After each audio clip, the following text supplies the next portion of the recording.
गर्मी की एक उमस भरी शाम थी। गांव की हवा में मिट्टी की सौंधी खुशबू घुली हुई थी और मधुकर की चाय की दुकान पर हमेशा की तरह गांव वाले जमा थे। चाय की केतली में अदरक, इलायची और तेज पत्ता उबल रहा था, जिससे महक पूरी दुकान में फैल गई थी। मधुकर अपने पुराने रेडियो पर एक पुराना गाना बजा रहा था, कुछ तो लोग कहेंगे, और सभी लोग चाय की चुस्कियों के साथ गपशप में लगे थे।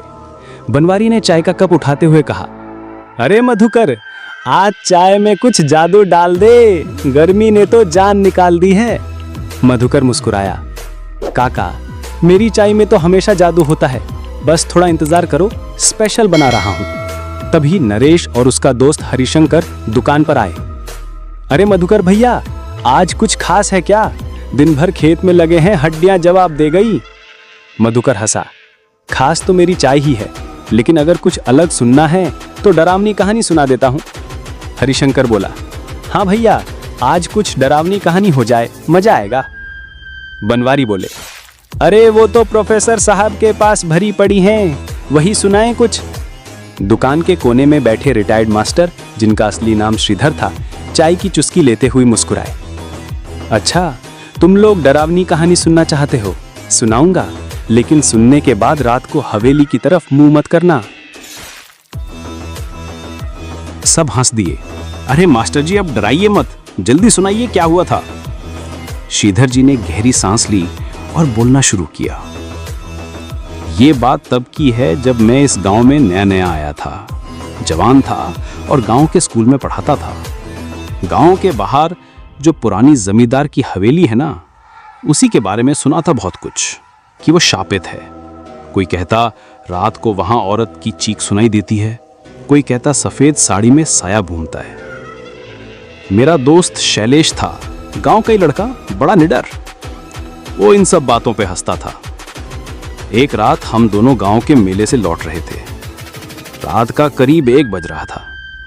चांदनी रात थी, लेकिन हवा में एक अजीब सेरन थी। शैलेश ने कहा, मास्टर, हवेली वाले रास्ते से चलते हैं, जल्दी पहुंच जाएंगे। ऐसे भी ये भूत भूत की बातें बकवास हैं। मैंने कहा, दूसरे रास्ते से चलते हैं शैलेश, अच्छा नहीं लग रहा। लेकिन वो नहीं माना।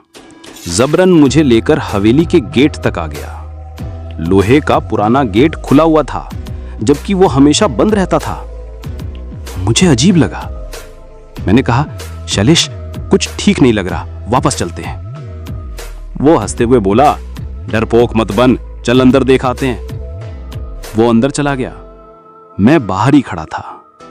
तभी अंदर से एक भयानक चीख सुनाई दी, बचाओ! मैं घबरा गया, लेकिन दोस्त की चीख सुनकर दौड़ पड़ा अंदर। हवेली अंदर से बिल्कुल वीरान थी। चांद की हल्की रोशनी से सीढ़ियां दिख रही थीं। तभी सीढ़ियों पर मैंने एक औरत को देखा। सफेद साड़ी, सिर ढका हुआ, पैर जमीन से ऊपर थे। वो धीरे धीरे उतर रही थी। मैंने कांपती आवाज में पूछा, कौन हो तुम? शैलेश कहाँ है? वो बोली, शैलेश मेरा मेहमान है, तुम भी आओ मेरे साथ। मेरे पसीने छूट गए। तभी किसी कमरे से शैलेश की आवाज आई, मास्टर भाग, ये वो नहीं है जो दिख रही है। मैं भागकर कमरे की ओर गया। शैलेश अंदर कैद था। उसका चेहरा डर से सफेद पड़ चुका था। मैं उसे खींचकर बाहर लाया। जैसे ही हम बाहर पहुंचे, देखा कि वही औरत हवेली के गेट पर खड़ी थी। उसने चेहरा उठाया और उसके चेहरे पर आंखें नहीं थी, बस काले गड्ढे थे। हम दोनों चिल्लाते हुए गांव की ओर भागे। पीछे से उसकी हंसी गूंजती रही। नरेश कांपते हुए बोला, फिर क्या हुआ मास्टर जी? वो औरत कौन थी?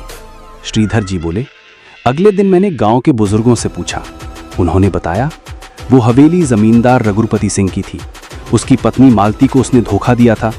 गुस्से में उसने हवेली में आग लगा दी थी और खुद भी उसी में जल गई थी। तब से उसका साया हवेली में भटकता है। जो भी हवेली की तरफ रात को जाता है, वो उसका निशाना बनता है। हरिशंकर ने पूछा, तो शैलेश अब कहाँ है? श्रीधर जी ने धीमी आवाज में कहा, वो उस रात के बाद कभी वैसा नहीं रहा। कहता था हर रात वही औरत की हंसी सुनाई देती है। कुछ महीनों बाद गांव छोड़ गया और फिर कभी नहीं लौटा। लेकिन एक बात आज भी याद है, जब हम भाग रहे थे, मैंने पीछे मुड़कर देखा था। हवेली की खिड़की पर वही साया खड़ा था और मुझे देखकर मुस्कुरा रहा था। दुकान पर सन्नाटा छा गया। बाहर अंधेरा और गहरा हो गया था। हवा में ठंडक घुल गई थी। बनवारी बोले, अब तो हम हवेली की तरफ नहीं जाएंगे। हरिशंकर ने कहा, मधुकर जल्दी चाय दे, घर जल्दी जाना है, कहीं वो साया यहां ना आ जाए। मधुकर मुस्कुराया, अरे डरो मत, मेरी चाय पी लो, साया भी भाग जाएगा। नरेश ने पूछा, मास्टर जी फिर कभी आप उस हवेली की तरफ गए? श्रीधर जी बोले, हाँ, कई साल बाद एक बार गया, लेकिन तब कुछ नहीं हुआ। शायद उस रात उसने जो चाहा पा लिया था। पर आज भी गांव वाले कहते हैं हवेली से रात को बंसी की आवाज आती है। सब लोग चुपचाप चाय पीते रहे और उस रात जब गांव वाले अपने अपने घर लौटे, सबके मन में एक ही सवाल था, क्या वो साया आज भी हवेली में भटकता है? अगर आपको ऐसी ही कहानियां पसंद हैं तो हमारे चैनल को सब्सक्राइब करना न भूलें। संगीत बजता है, साया की हंसी की गूंज।